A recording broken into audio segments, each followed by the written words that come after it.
Jacques Émile Blanche was a celebrated French painter whose work captured the essence of Belle Époque society. A versatile and prolific portrait artist, Blanche's talent extended beyond painting to include writing, contributing significantly to cultural and artistic discourse during his lifetime. Born in Passy, a fashionable suburb of Paris, Blanche was the only child of the psychiatrist Émile Antoine Blanche. His father was a prominent figure in the medical field and had a well-established practice that catered to some of the most influential members of society. The elder Blanche's clientele included cultural icons such as Charles Gounod and Guy de Maupassant, exposing the young Jacques to an intellectually stimulating environment from an early age. Blanche's family background afforded him access to a world of privilege and cultural refinement. His upbringing in a home frequented by luminaries of the time deeply influenced his artistic sensibilities.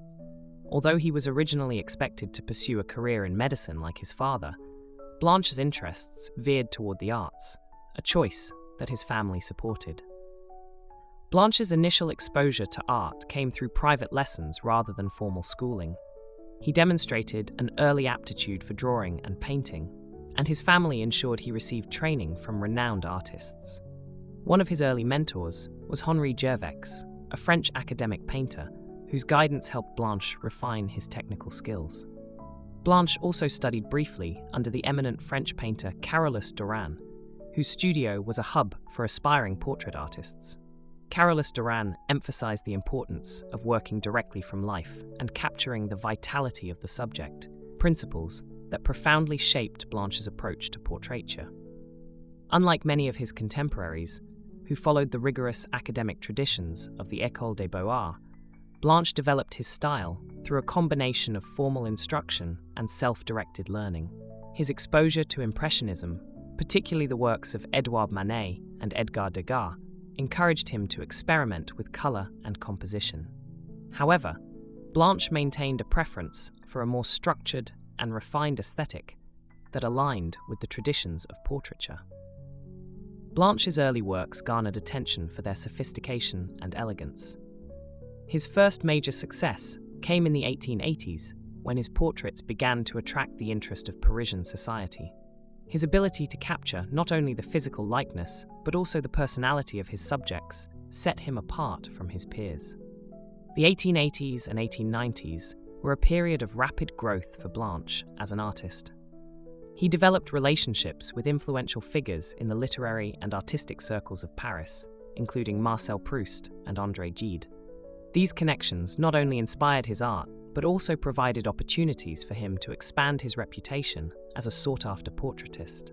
Blanche's works during this time often featured prominent figures of Belle Époque society. His subjects included writers, actors, musicians, and politicians, all of whom appreciated his ability to depict them with dignity and grace. He became known for his nuanced portrayal of human expression, which conveyed a sense of intimacy and insight into the lives of his subjects. While Blanche was heavily influenced by the cultural milieu of his time, he remained committed to forging a distinct artistic identity. He rejected the avant-garde movements that emerged in the late 19th and early 20th centuries, such as Fauvism and Cubism, preferring instead to refine the traditions of classical portraiture. This decision set him apart from contemporaries who embraced radical experimentation. Blanche's work is characterized by its clarity, precision, and attention to detail. His portraits often feature subdued yet harmonious color palettes, emphasizing the natural elegance of his subjects. He had a keen eye for composition and was adept at arranging elements within a painting to create a balanced and aesthetically pleasing whole.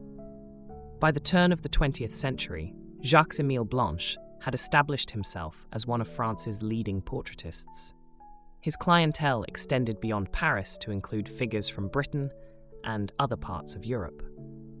This international recognition marked the beginning of a prolific period in his career, during which he continued to refine his craft and solidify his reputation as a chronicler of his era.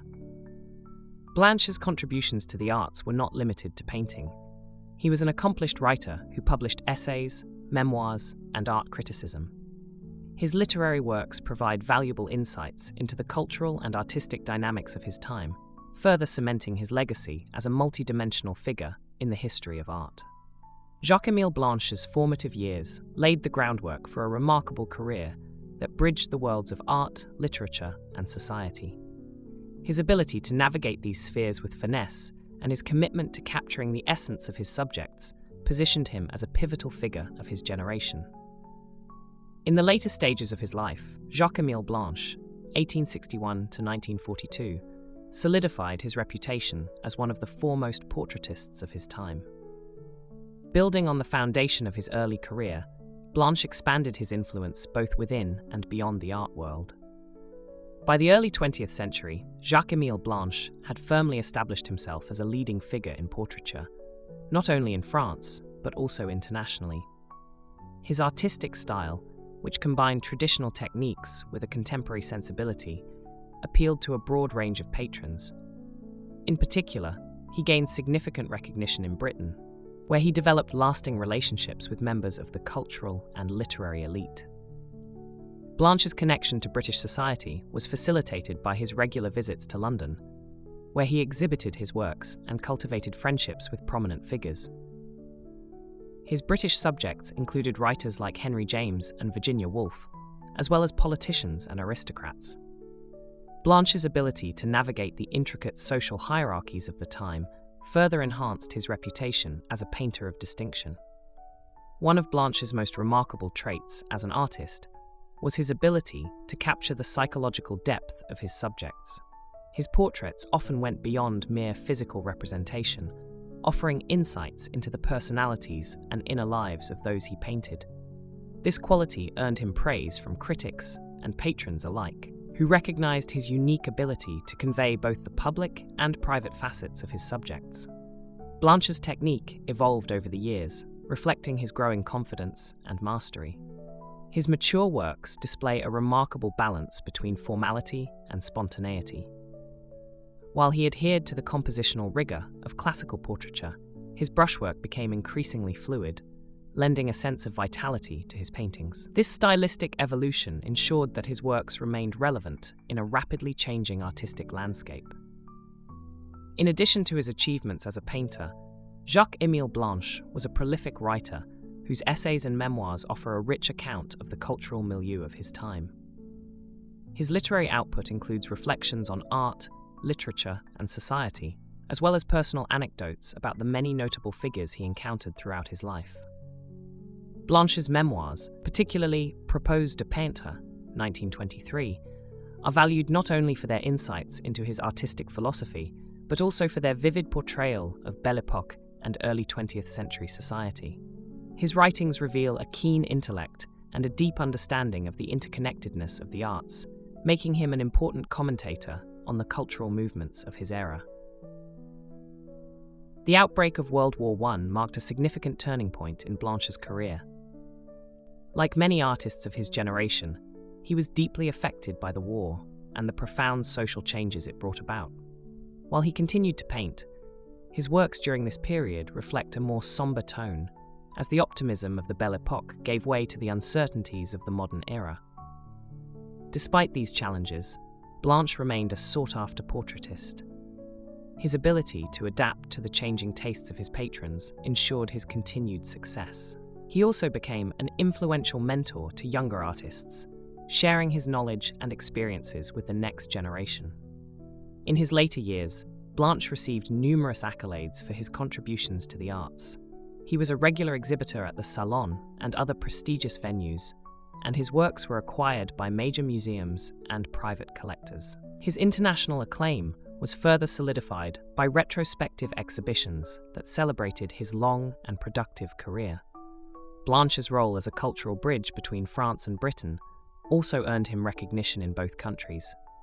His portraits of British intellectuals and aristocrats contributed to the cross-cultural exchange that characterized the early 20th century, highlighting his unique position as an artist who straddled two worlds. Jacques Émile Blanche passed away in 1942 at the age of 80, leaving behind a vast body of work that continues to be celebrated for its technical excellence and emotional depth. His portraits remain important historical documents, offering a window into the personalities and cultural dynamics of the Belle Époque and beyond. Blanche's influence extends beyond his paintings. His writings, which capture the spirit of an era, have been widely studied by art historians and cultural scholars.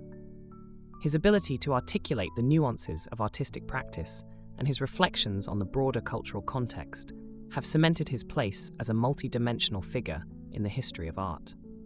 Jacques Émile Blanche's career is a testament to his exceptional talent, adaptability, and intellectual curiosity. From his early beginnings in Paris to his later successes on the international stage, he navigated the complexities of his time with grace and determination. As a painter, writer, and cultural observer, Blanche left an indelible mark on the art world, ensuring his legacy as one of the most distinguished figures of his generation.